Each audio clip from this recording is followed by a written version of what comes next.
Great day, everyone. Great day. It's Friday, the 29th of May, 2026. I'm Matthew Levi, and I'm doing something a little different today for the Oracle. Rather than doing a live stream, I decided to just shoot a short video. But anyway, the message for today was about truth. When I asked this morning, what is it I need to know? And they said truth. That the truth, no matter how clear, obvious, blatant, however you want to put it, that some will never believe it simply because it comes from a certain source. And so I thought on that for a minute, and I thought, clarify that for me. And they said it's the difference between subjective truth and objective truth. While we live in entirely subjective realm and reality, we rely heavily on objective truth. Objective truth are those things that we can measure, basically scientific method. The same things that are true for me, that'll be same things that are true for you or anybody else, right? But even all that I think is subjective, right? Because we all agree that an inch is so far, a meter is so far, there's so much volume in a gallon or whatever, right? Those are all objective truths that we all agree on, even though they came from somebody's subjective truth. They were established. So, I don't know.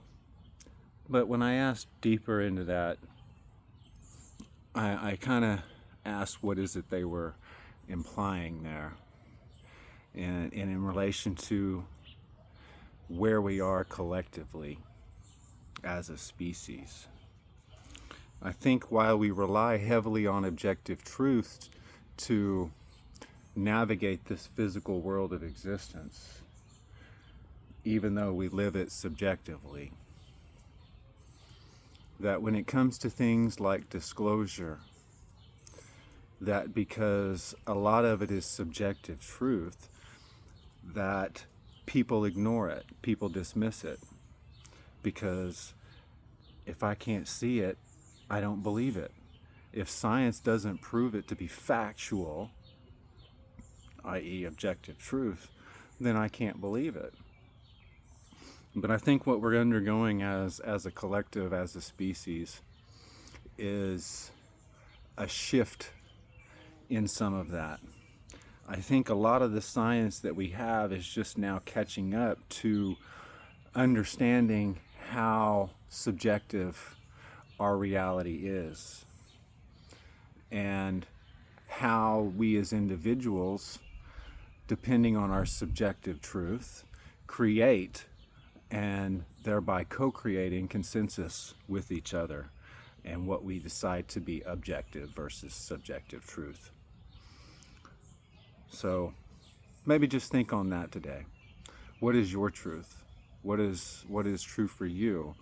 Right? So it's a lot of things around disclosure and spirituality in the spirit world that many individuals know to be true, but because of the subjective nature of it, they have no way to verify, i.e. no scientific way to prove it and make it objective.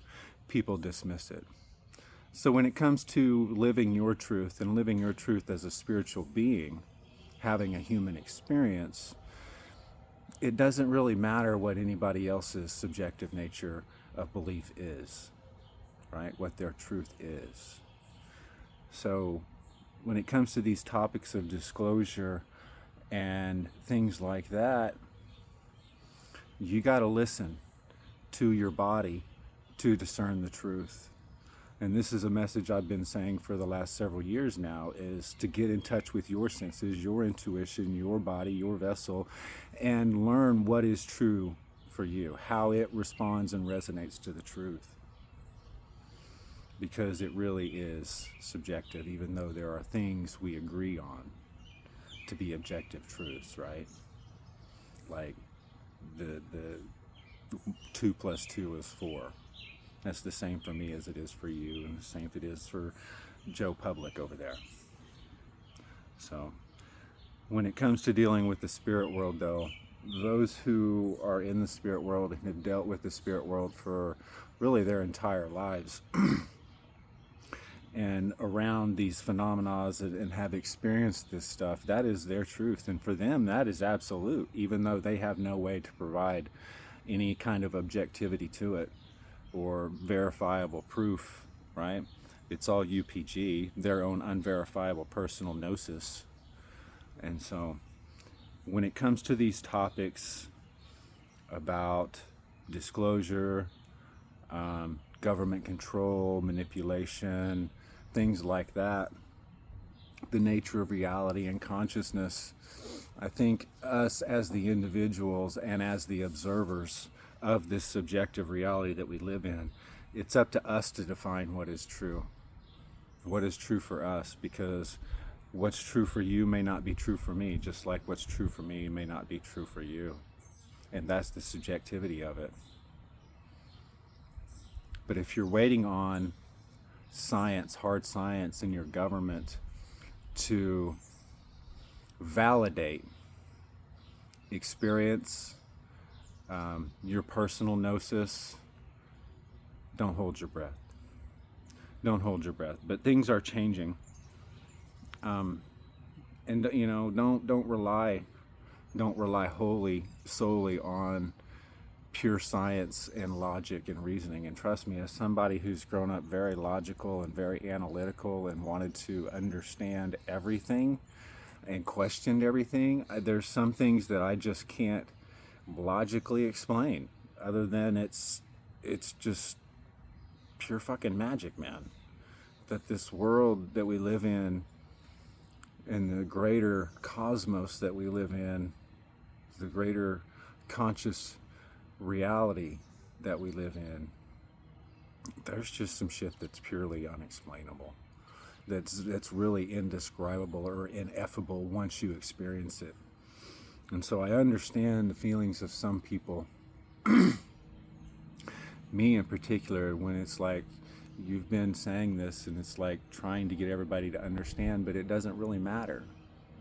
It doesn't really matter, because people are only going to hear you or see you or experience those things based on their level of perception, their ability to set aside what they know as objective truth to experience the truly subjective nature of consciousness and reality in this creation. So today, truth, man. The naked truth doesn't have to hide, but the comfortable lie dresses up. So, no. Experience your truth, and don't let anybody tell you that it's not true just because they can't see it, they can't experience it, or they haven't experienced it, or they're unwilling to even try to understand it because some scientist in a lab coat or some government official hasn't declared it to be so. So, anyway, that's it. That's it for today. Truth, man. Subjective truth and objective truth. We live in a subjective world, but we rely heavily on the objective nature of it. Think about that. Till next time, I love you, Al. Be well, be conscious, and be love.